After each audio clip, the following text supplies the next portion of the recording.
آج کے اس live programme میں ہمارے ساتھ آزاد گراؤنڈ ایکس مسلم چینل کے مسٹر آزاد صاحب ہیں، اور آج کا جو عنوان ہے، جو موضوع ہے، وہ ہے the way forward for Indian Muslims, یعنی جو انڈین مسلمز ہیں ان کے لیے آگے کا راستہ کیا ہے، ان کی ترقی کا راستہ کیا ہے۔ یہ عنوان دراصل ہمارے آزاد صاحب نے یہ عنوان تو سجیسٹ نہیں کیا تھا، لیکن یہ ٹاپک ضرور انہوں نے سجیسٹ کیا تھا کہ بھئی انڈین مسلمز کے حالات کے اوپر گفتگو کی جائے گی۔ تو انشاءاللہ آج کی اس نشست میں، آج کی اس گیدرنگ میں ہم کچھ دیر آزاد صاحب سے گفتگو کریں گے، بلکہ میں خود ان سے پوچھوں گا کہ ان کے نزدیک کیا لائحہ عمل ہونا چاہیے۔ وہ مجھ سے کچھ سوال کریں گے کہ میرے نزدیک کیا لائحہ عمل ہونا چاہیے یا کیا اسٹریٹجی ہونی چاہیے، اور اس کے بعد پھر میں انشاءاللہ آپ حضرات کے کوشچن لوں گا اور میں لنک عام کر دوں گا۔ اس وقت آزاد صاحب جڑنا چاہیں جڑ سکتے ہیں، وہ ان کی مرضی ہے۔ تو انشاءاللہ بغیر کسی تاخیر کے ہم شروع کرتے ہیں۔ آزاد صاحب تھوڑا سا آپ اپنا تعارف بھی کرا دیں، چونکہ آپ ہمارے چینل پر پہلی مرتبہ آئے ہیں، ویسے تو آپ ماشاءاللہ بہت مشہور شخصیت ہیں۔ جی سر، سب سے پہلے آج کی جو ملاقات ہے تو موضوع گفتگو سے زیادہ بہتر سمجھتا ہوں مقصد گفتگو کو عیاں کر دوں۔ جی مفتی صاحب، آج ہماری جو ملاقات ہے تو میں چاہ رہا تھا تھوڑا سا تعارف کرا دیتے آپ۔ جی، میرا نام تو کچھ اور ہے، میرا کام، میں آزاد نام سے تعارف کراتا ہوں اپنے آپ کا۔ ٹھیک ہے۔ میرا ایک چینل ہے جس کا مقصد ہے کہ اپنے دیش میں ایک اچھا کلچر ڈیولپ کرنا اور کٹڑتا کو ختم کرنا، اور اسی مقصد کے تحت میں آپ سے ملاقات کرنے آیا ہوں۔ جی جی تو جی آگے بڑھیے، تو انشاءاللہ آپ گفتگو شروع کریں۔ جی، آج ہمارے جو دیش کے جو حالات ہے آپ سے بھی چھپے نہیں ہیں، آپ بھی بھارت سے تعلق رکھتے ہیں اور دیوبند سے آپ کا تعلق ہے، اس لیے میں سب سے پہلے آج آپ سے ملاقات کر رہا ہوں۔ مفتی صاحب دیکھیے، کیا صحیح ہے کیا غلط ہے اس کے اوپر تو ہم بات نہیں کریں گے۔ سب سے پہلے جو چیز اسلام جسے کہتے ہیں، جو بتایا جاتا ہے اور لوگوں کے پاس جو اسلام آج پیش کیا جا رہا ہے، حقیقت میں وہ اسلام ہے کیا، یہ سمجھنا ضروری ہے۔ جب وہ اسلام ہے تبھی تو اسی کے اوپر بات ہوگی، اور وہ اگر اسلام کے نام پر کچھ اور پیش کیا جا رہا تو سب سے پہلے تو غلط فہمیوں کو دور کرنا پڑے گا۔ مفتی صاحب، آج میں آپ سے ملاقات کی جو وجہ ہے وہ ان غریب مسلمانوں کی سب سے زیادہ پریشانی کا باعث بنتی ہے، وہ چیزوں پر میں آپ سے بات کرنا چاہ رہا ہوں۔ باقی لوگوں کی غلط فہمیاں ہو سکتی ہے، لیکن ان کے پاس تو پریشانیاں ہیں۔ اس اسلام کے نام پر دی جانے والی اس بحث اور مباحثے اور پرابلم کے اوپر میں آپ سے بات کر رہا ہوں سر۔ ٹھیک، میں آپ سے ایک سوال کرتا ہوں، اور وہ یہ ہے کہ آپ نے کس اسلام کو چھوڑا ہے، وہ جو حقیقی ہے یا وہ جو پیش کیا جاتا ہے؟ سر، میرے بات میں ہی یہ بات ہے کہ حقیقی اسلام کو میں جسٹیفائی کیسے کروں، کیونکہ اتنے اسلام میرے سامنے ہے، تو میں کون ہوتا ہوں کہ کسی ایک اسلام کو حقیقی مانوں؟ نہیں، آپ نے پہلے ہی ڈسٹنکشن کر دیا نا کہ اسلام ایک وہ ہے جو اصل ہے اور ایک وہ ہے جو پیش کیا جاتا ہے، تو آپ نے چونکہ ڈیفرنس کر دیا ہے، تو اس لیے میں یہ پوچھنا چاہ رہا تھا کہ آپ نے کون سا اسلام چھوڑا ہے، وہ جو پیش کیا جاتا ہے یا وہ جو حقیقی ہے؟ اگر آپ یہ کہتے ہیں کہ حقیقی اسلام بھی 20 ہیں تو چلیں اس پر بات ہو جائے گی، اور اگر آپ یہ کہتے ہیں کہ نہیں میں نے وہ اسلام چھوڑا ہے جو پیش کیا جاتا ہے، تو میں آپ کو حقیقی اسلام بتاتا ہوں۔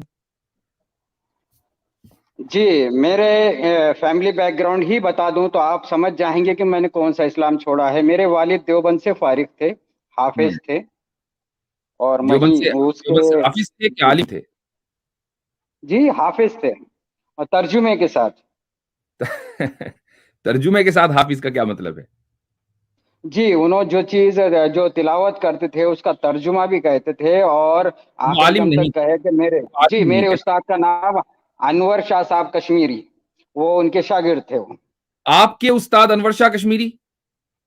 نہیں، میرے والد۔ آپ کے والد کی آپ کے والد کے استاد انور شاہ کشمیری ہیں، اور وہ عالم نہیں تھے۔ آپ کے والد عالم تھے کہ نہیں تھے؟ نہیں تھے۔ تو دیکھیے، چاہے آپ مجھ سے کوئی بھی مطلب کچھ بھی کہہ لیں، میں یہ ماننے کو تیار نہیں ہوں کہ انور شاہ کشمیری آپ کے والد کے استاد تھے، حالانکہ ہمارا ڈسکشن کسی دوسری طرف جا رہا ہے۔ آپ کے والد کی پیدائش جی کب کی؟ جی 1930 کے۔ 1930 کی۔ 1931 میں انور شاہ کشمیری کا انتقال ہو گیا تھا، یس یس۔ تو 1 سال کی عمر میں پڑھ لیا تھا انہوں نے۔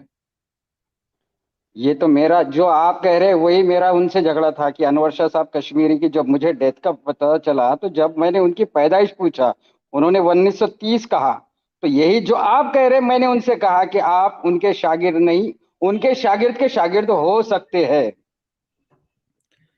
چلیے خیر، بہرحال چلیں آگے بڑھتے ہیں۔ جی میں نے آپ سے ہم یہاں اس وقت انڈین مسلمز کے بارے میں بات کرنے آئے ہیں یا ہم اسلام کے بارے میں بات کرنے آئے ہیں؟ انڈین مسلمز جو اسلام پیش کرتے ہیں اس کے بارے میں آپ سے پوچھنا چاہتا ہوں، کیا جو مجھے سنایا جاتا ہے یا جو میں دیکھ رہا ہوں، جس کا میں چشمدید گواہ ہوں، کیا وہی اسلام ہے یا اسلام کے نام پر میں کچھ اور دیکھ آیا ہوں؟ اس کے نہیں، بعد مسلمانوں، ہم ہمیں جی تو دیکھیے خود یہ شکایت ہے کہ ہم تو خود اصلاح کی بات کرتے ہیں مسلمانوں میں، جی اور یعنی میں یہ نہیں کہتا کہ جو بھی مسلمان اسلام کو ریپرزینٹ کرتا ہے وہ حقیقی اسلام کو، یعنی ہر مسلمان کے بارے میں یہ نہیں کہتا۔ ایسا ہو سکتا ہے کہ بہت سارے مسلمان ہوں کہ جنہوں نے اسلام کو صحیح نہ سمجھا ہو اور وہ غلط پیش کرتے ہوں، یعنی غلطی کسی سے بھی ہو سکتی ہے، حتیٰ کہ مجھ سے بھی غلطی ہو سکتی ہے۔ میں کوئی یہ دعویٰ نہیں کرتا کہ میں جو کہوں گا وہی حق ہے اور وہ غلط نہیں ہو سکتا۔ یعنی میں نے اگر کوئی چیز سمجھی ہے، ایک تو یہ کہ قرآن میں بالکل واضح لکھا ہوا ہے، حدیث میں بالکل واضح لکھا ہوا ہے، تو اس چیز پر تو ساری دنیا متفق ہوتی ہے، تمام مسلمان متفق ہوتے ہیں۔ جو متفق نہیں ہوتے وہ اس لیے نہیں ہوتے کہ وہ جانتے نہیں ہیں، یعنی وہ اپنی جہالت کی وجہ سے متفق نہیں ہوتے۔ لیکن جو لوگ جو چیزیں ایسی ہیں یعنی سیکنڈری درجے کی ہیں، وہ پرائمری، وہ ہمارے فنڈامنٹل بلیفز نہیں ہیں اسلام کے، چاہے وہ قرآن میں بالکل واضح انداز سے نہ لکھے ہوئے ہوں اور حدیث میں واضح انداز سے نہ ہوں، بلکہ ان کو ایکسٹریکٹ کیا گیا ہو قرآن اور حدیث سے، تو اس میں اختلاف ہو سکتا ہے، اور اس میں ہم یہ کہتے ہیں کہ بھائی اس میں بھی غلط ہو سکتا ہوں، آپ بھی غلط ہو سکتے ہیں۔ تو یہ ہے، باقی آپ عوام کو دیکھ کر اسلام کا فیصلہ نہیں کریں، بہت سی چیزیں ایسی ہوتی ہیں جو عوام میں غلط طریقے سے رواج پا جاتی ہیں۔ جی سر، میں تو یہی امید کرتا ہوں کہ آپ دیوبندی مسلک کا جو عقیدہ ہے، جو صحیح آپ کے نزدیک ہے، وہی آپ بتائیں گے، اور میں جو پوچھوں گا وہ صرف دیوبندی سے سنی ہوئی بات کا آپ کے سامنے ذکر کروں گا۔ اور مسئلے دیکھیے، کسی کے عقیدے سے کسی کو کوئی تکلیف نہیں ہوتی، یہ میں کہنا چاہ رہا ہوں، کسی کے میں سمجھتا بلیف ہوں کہ چاہے آزاد اس کا صاحب، جی آپ مجھ کو دیوبندیت میں محدود نہ کریں، بلکہ آپ مجھ سے اسلام کے عقیدہ پوچھیں، چونکہ میں اپنے آپ کو یہ نہیں کہتا کہ میں دیوبندی مسلک کا ترجمان ہوں۔ ہاں، آپ مجھ سے پوچھیں کہ اسلام کا عقیدہ کیا ہے، تو میں انشاءاللہ اسلام کا عقیدہ بتاؤں گا، لیکن میں ایک چیز آپ کو آگے بڑھنے سے پہلے ایک دو چیزیں آپ سے تھوڑا سا کلیئر بھی کر لینا چاہتا ہوں، اور جی یہ میرا ارادہ نہیں تھا کلیئر کرنے کا، بلکہ میں نے کل اور آج صبح آپ کے چینل پر کچھ چیزیں ایسی دیکھی کہ مجھے وہ آپ سے کلیئر کروانی ہے، اور اس کی وجہ یہ کہ آپ مسلمانوں کے ویل وشر ہیں، اس میں تو کوئی شک نہیں ہے، کیا آپ اس کے قائل ہیں؟ جی، میں بھارت کا ویل وشیر کہہ سکتے ہیں، اس میں مسلم بھی آتے ہیں، نان مسلم بھی آتے ہیں۔ بھارت کے آپ ویل وشر ہیں، چلیں ٹھیک ہے۔ جی تو مجھے آپ ایک چیز بتائیے کہ اگر کوئی آدمی مثلا مسلمانوں کو یا ملک کے کسی بھی طبقے کو، چلیے چھوڑ دیجئے مسلمان کو، ملک کے کسی بھی طبقے کو کسی بھی بنیاد پر قتل کرنے کی دھمکی دے، تو جس طریقے سے میں اس کی مذمت کروں گا، کیا آپ اس کی مذمت کریں گے؟ جی۔ کیا آپ طفیل چترویدی کی مذمت کریں گے؟ کس بنیاد پر؟ میں آپ کو بتاتا ہوں اس بنیاد پر۔ آپ بالکل ٹھیک کہہ رہے ہیں، مگر اس کا وکلپ نہیں ہے، بندو کرنا تو پڑے گا۔ میں تو اور تھوڑا سا بڑھ کے بات کرتا ہوں کہ ویکتی شستر، گھر میں 7 لوگ ہیں جس میں سے ایک 6 مہینے کا بچہ تو اس کے نام کا بھی ایک ہتھیار، جس میں سے ایک 6 مہینے کا بچہ تو اس کے نام کا بھی ایک ہتھیار. آپ آکاش پاٹل جی آپ ٹھیک کہہ رہے ہیں، مگر یہ جو بات چیت ہے ایک چالکانو ورتتو کا مطلب ایک چالک کے آدیش پر ہم چلیں گے، اس میں ہم کوئی سمسیا نہیں، بالکل ٹھیک ہے. مگر ایک چالک کے آدیش پر چلنے کا یہ مطلب ہے کہ ہم موب لنچنگ کے نام پر جو کچھ ہو رہا ہے بھارت میں 20 گھٹنائیں نہیں ہیں پچھلے 10 سال میں، اور ذلیل سب کو ایسے کرا جا رہا ہے کہ ہندو تو بالکل دانت پھاڑے ہوئے تلواریں لے کے اور ترشول لے کے مار رہے ہیں لوگ. جو گائے کاٹ رہا ہے اس کو اس کا ڈر نہیں ہے کہ بھارت میں ہم اتر بھارت میں گائے کو ماں مانتے ہیں، پوچھے مانتے ہیں. یدی اس کو ڈر نہیں ہے تو سماج کی مانیتاؤں کی وہ اوہیلنا کر رہا ہے، تو اس کو دنڈ اگر سماج دے رہا ہے تو اس میں رونا کس بات کا؟ جنہوں نے مارا ہے وہ لوگ تھانہ کچہری پولیس سب بھگت رہے ہیں نا، 1.5-2 سال سے جیل میں پڑے ہیں. مگر میرے سامنے بھی کوئی گائے مارے گا تو میں گلا کاٹ دوں گا اس کا، اس میں گلا کاٹ دوں گا اس کا، اس کی چنتا کیے بغیر کہ جی. تو اس میں 2 باتیں انہوں نے قابل اعتراض کہی ہیں. پہلی بات تو یہ کہی ہے کہ ہر 6 مہینے کا بھی بچہ ہوگا تو اس کے پاس ہتھیار ہونا چاہیے، ٹھیک ہے. اور دوسری بات انہوں نے یہ کہی ہے کہ میرے سامنے اگر کوئی گائے کاٹے گا میں تو گلا کاٹ دوں گا اس کا. اچھا، آگے بڑھنے سے پہلے میں ایک چیز اور دکھانا چاہوں گا آپ کو، بلکہ آپ کو کیا آپ کو تو معلوم ہی ہے. 1 منٹ رک مفتی جائیے، صاحب میں جی 1 منٹ. گزارش کر رہا ہوں آپ سے جی جی کہ میں آپ سے وہ باتیں کرنے آ رہا ہوں جو بچپن سے میں مسجدوں میں سن رہا ہوں، میں وہ بھی بدلے باتیں میں کروں گا. آپ وہ بات میں مجھے بتا رہے ہیں جو کسی ایک چینل پر کسی ایک آدمی نے کہا ہے. وہ کوئی ایک آدمی نہیں ہے نا، بات یہی ہے. وہ کوئی ایک آدمی نہیں ہے. وہ کوئی ایک آدمی کیوں نہیں ہے؟ میں وہ بتانا چاہتا ہوں لوگوں کو کہ وہ کوئی ایک آدمی کیوں نہیں ہے. یہ آپ دیکھ لیجئے.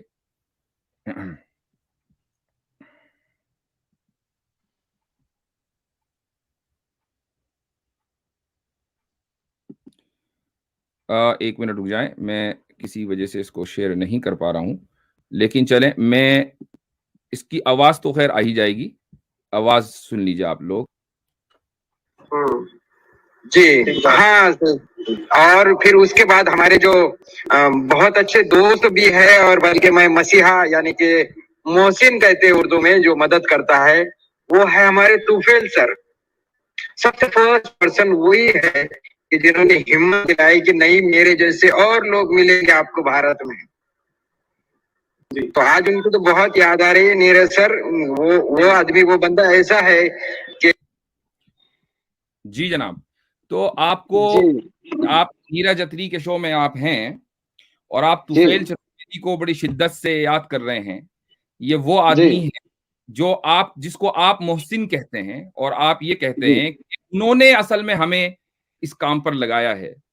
اور یہ وہ آدمی ہے جو سنجے دکشت کے شو پر بیٹھ کر یہ کہتا ہے کہ ہر 6 مہینے کا اگر بچہ ہے ہندو تو اس کے پاس ہتھیار ہونا چاہیے، اور میں گلا کاٹ دوں گا لوگوں کا اگر میرے سامنے کوئی گائے کو قتل کرے گا، گائے کو ذبح کرے گا. تو کیا یہ اس مانسکتا کے ساتھ، اس مینٹلٹی کے ساتھ، انڈین مسلم کو چھوڑیے رکھیے ایک طرف، 20% ہے خالی، کیا انڈیا ترقی کر سکتا ہے؟ جی مفتی صاحب، میں نے جنہیں محسن کہا ہے اس کی کچھ وجہات ہوتی ہے. آپ مجھے وہ سوال کر سکتے ہیں کہ میں نے کیوں محسن کہا. جس وقت طفیل سر سے میری ملاقات ہوئی اس وقت میری کنڈیشن کیسی تھی، اور انہوں نے یہ نہیں کہا کہ آپ یوٹیوب چینل چالو کرو، واٹس ایپ چالو کرو، بلکہ انہوں نے مدد کرنے کے بعد یہ کہا کہ جب مدد کرنا ہو تو یہ نہ دیکھا جائے کہ اس مدد سے تمہیں کیا ملنے والا ہے، بس کرتے چلے جاؤ. اور انہوں نے میری مدد کی جب میں سروس لیس تھا، جاب لیس تھا. جب انہوں نے میری مدد کی، اور جب میری مدد کرنے کی جو بات کر رہا ہوں میں، تو اس وقت ملاقات ان کے ڈیفینس میں جانے کے واسطے نہیں ہوئی تھی، بلکہ ان کے اگینسٹ میں کھڑا ہوں. اور انہوں نے یہ نہیں کہا کہ دین صاحب سے آپ بات کر رہے ہیں وہ آپ غلط کر رہے ہیں. انہوں نے خوش ہوئے، اور انہوں نے یہ نہیں کہا کہ آپ اسلام چھوڑ دو یا اسلام کے اگینسٹ میں کام کرو، لیکن مدد کی. اور انہوں نے کئی اور کی بھی مدد کی جنہوں نے یا تو ان کو دھوکہ دیا بولو، یا پھر وہ کام اس طریقے سے نہیں کر پائے جس طریقے سے کرنا چاہیے تھا، اور وہ اس میں اب آپ نے سوال کیا طفیل سر کا، تو وہ کیا آپ کام؟ ایک بات سر، جی آر ایس ایس ہو یا ہندو، کوئی بھی ہندو ہو، کچھ لوگوں کو چھوڑ کر ہندو کبھی بھی سیکولرزم کے چھوڑ ہی نہیں سکتا سر۔ آر ایس ایس کے ہیڈ کیوں نہیں بن جاتا؟ وہ یہی کہیں گا کہ اسلام کے بنا، مسلمان کے بنا بھارت ادھورا ہے۔ آر ایس ایس کا ہیڈ بھی بن جائے تو یہی کہے گا۔ آپ کسی ایک آدمی کی بات کے اوپر مجھے کیوں لا رہے ہیں؟ نہیں، وہ ایک آدمی اس لیے میں، وہ ایک بات صحیح ہے آپ کی، وہ ایک خاص پرسن ہے، لیکن چونکہ آپ کا وہ محسن ہے اور آپ ایک خاص کمیونٹی کا جو مستقبل ہے انڈیا میں، اس کے تعلق سے مجھ سے بات کرنے کے لیے آئے ہیں، تو ظاہر ہے کہ وہ کمیونٹی اس وقت تک سیف محسوس نہیں کرے گی جب تک کہ طفیل چترویدی جیسے ایلیمنٹس معاشرے کے اندر پنپتے رہیں۔ اور طفیل چترویدی اکیلا نہیں ہے، سنجے دیکشت ہے، نیرج اتری ہے اور نرسنگانند ہے، یہ پورا ایک گینگ اور کلٹ ہے کہ جس کی گود میں آپ لوگ بیٹھے ہوئے ہیں۔ تو جب آپ ہم سے بات کریں گے اور ہم سے یہ کہیں گے جی مفتی صاحب آپ ہمیں بتائیے کہ اسلام کی کیا خوبصورتی ہے، تو ہم تو پہلے آپ کے بارے میں پوچھیں گے کہ بھائی آپ کدھر سے رہے ہو، یا تو آپ یہ کہیں کہ بھائی ہم تو چونکہ ایکس مسلم ہیں، ہم تو دیش کی ہت میں یا دیش کے حق میں سوچنے والے لوگ ہیں، لہٰذا ہمارا ان لوگوں سے کوئی تعلق نہیں ہے، ہم ان کو کنڈیم کرتے ہیں، ہم ان کو کہتے ہیں کہ یہ لوگ ٹیررسٹ ہیں۔ آپ اگر ابھی مجھ کو کہہ دیں گے، میں ابھی گفتگو آگے بڑھاؤں گا، آپ کہہ دیجئے ٹیررسٹ ہیں یہ لوگ۔ جی نہیں، یہ لوگ ٹیررسٹ نہیں ہیں۔ ٹھیک ہے، تو آپ یہ سمجھتے ہیں کہ ان کی وجہ سے انڈیا میں امن و امان ان کی موجودگی میں ہو سکتا ہے قائم؟ نرسنگانند جو ہے جس طریقے سے گفتگو کرتا ہے مسلمانوں کو مارنے کی، کاٹنے کی، اور یہ جو شخص اس نے کہا کہ ہر 6 مہینے کے بچے کے پاس ایک بندوق ہونی چاہیے اس کے نام پر، آپ یہ سمجھتے ہیں کہ اس طرح امن آئے گا انڈیا میں؟ جی مفتی صاحب، میں تو اعمال پہ بات کرنے آیا تھا، آپ نے الفاظوں میں مجھے 15 منٹ لے لیا۔ نہیں، بات اعمال کی نہیں ہے، عنوان آپ نے کہا کہ مجھے انڈین مسلمز کے بارے میں بات کرنا ہے، تو میں انڈین جی مسلمز کے بارے میں بات کر رہا ہوں، میں ان کا درد آپ کو بتا رہا ہوں، اور اس لیے لائیو کہہ رہا ہوں کہ یہاں انڈیا میں جو 20% مسلمان ہیں وہ اپنے آپ کو محفوظ کیوں نہیں سمجھتے؟ اس لیے محفوظ نہیں سمجھتے ہیں چونکہ کوئی بھی ایرا غیرہ نتھو خیرہ اس وقت یوٹیوب کے اوپر بیٹھ کر ان کو جان سے مارنے کی، ان کا میسکر کی دھمکی دیتا ہے، اور آپ جیسے لوگ سپورٹ کرتے ہیں، آپ جیسے لوگ ان کو محسن بولتے ہیں۔ تو ہمارے ہاتھ تو نیرج آتا نہیں ہے، میں نے تو اس کو چیلنج کیا تھا، نہیں آیا وہ، میرے ہاتھ سنجے دیکشت نہیں آتا، تو میرے ہاتھ تو آپ آئے ہیں، ٹھیک ہے، اور آپ ان کی نمائندگی کر رہے ہیں، تو میں تو ان کے نمائندوں کو کہوں گا نا کہ آپ ملک کے کیسے محب وطن ہیں بھائی، کہ آپ کے جو محسنین ہیں وہ 20% لوگوں کو مارنے اور کاٹنے کی بات کرتے ہیں، اور آپ یہاں بیٹھ کر یہ کہہ رہے ہیں کہ بہت اچھے لوگ ہیں۔ جی، میں آپ سے اب اتنے 3 سوال آپ نے کیے، صرف ایک سوال آپ سے کرتا ہوں، کیا بھارت میں کسی مومن کی لاش کو قبرستان سے کسی نان مسلم نے نکالا ہے کیا آج تک کے؟ میرے سوال کا آپ جواب دے دیجئے، میں نے آپ کو ثبوت کے ساتھ بتا دیا، اور آپ کے الفاظ سنا دیے کہ میرے محسن ہیں، میری مدد کی ہے، تو جو بھی آپ کی مدد کرے گا معاشی، تو کیا وہ اس کے سارے جرم دھل جائیں گے؟ یعنی آپ کی جو ویلیوز ہیں وہ اتنی کمزور ہیں کہ آپ کو جو بھی مالی مدد دے گا، جو بھی پیسے دے گا، وہ ایک دم سدھر جائے گا، وہ اس کے سارے پاپ سب دھل جائیں گے؟ صرف 2 سیکنڈ مجھے دیجئے، میں پروف کے ساتھ ہی ایک بات میں آپ سے کر رہا ہوں کہ بھارت میں کسی مومن کی دفنائی ہوئی لاش کو کسی نان مسلم نے آج تک کے اکھاڑا کیا؟ کہاں کی بات کر رہے ہیں آپ؟ میں بھارت کی بات کر رہا ہوں، میں نہیں، پروف کے ساتھ بھارت کی بات کر رہا ہوں۔ کیا آپ کی نظر میں؟ جی، میں یہ کہتا ہوں کہ مسلمان نہیں کیا ہوگا، لیکن اس سے ملک کا امن خطرے میں نہیں آیا۔ ایک مسلمان نے دوسرے مسلمان کو مار دیا جان سے، غلط کیا، کیا ملک خطرے میں آ گیا؟ نہیں۔ جس طرح کی بات ہو رہی ہے اس سے ملک خطرے میں آ رہا ہے۔ ایک مسلمان نے اگر دوسرے مسلمان کی لاش کو قبر سے نکال پھینکا تو اس نے ایک مسلمان کے خلاف جرم کیا، اس نے اپنے خدا کو ناراض کیا، اس نے ملک کے قانون کو تو نہیں اس نے پھاڑا، اس نے یہ نہیں کہا کہ میں کانسٹیٹیوشن کو نہیں مانتا۔ لیکن جو لوگ 6 مہینے کے بچوں کو ہتھیار دینے کی بات کرتے ہیں، جو لوگ یہ کہتے ہیں کہ میں مار دوں گا، کاٹ دوں گا، وہ کس قانون کی پاسداری کر رہے ہیں بھائی؟ وہ کون سے ملک کا قانون ماننا چاہتے ہیں؟ اور آپ کے وہ محسن ہیں محض اس لیے کہ انہوں نے آپ کا تعاون کیا ہے۔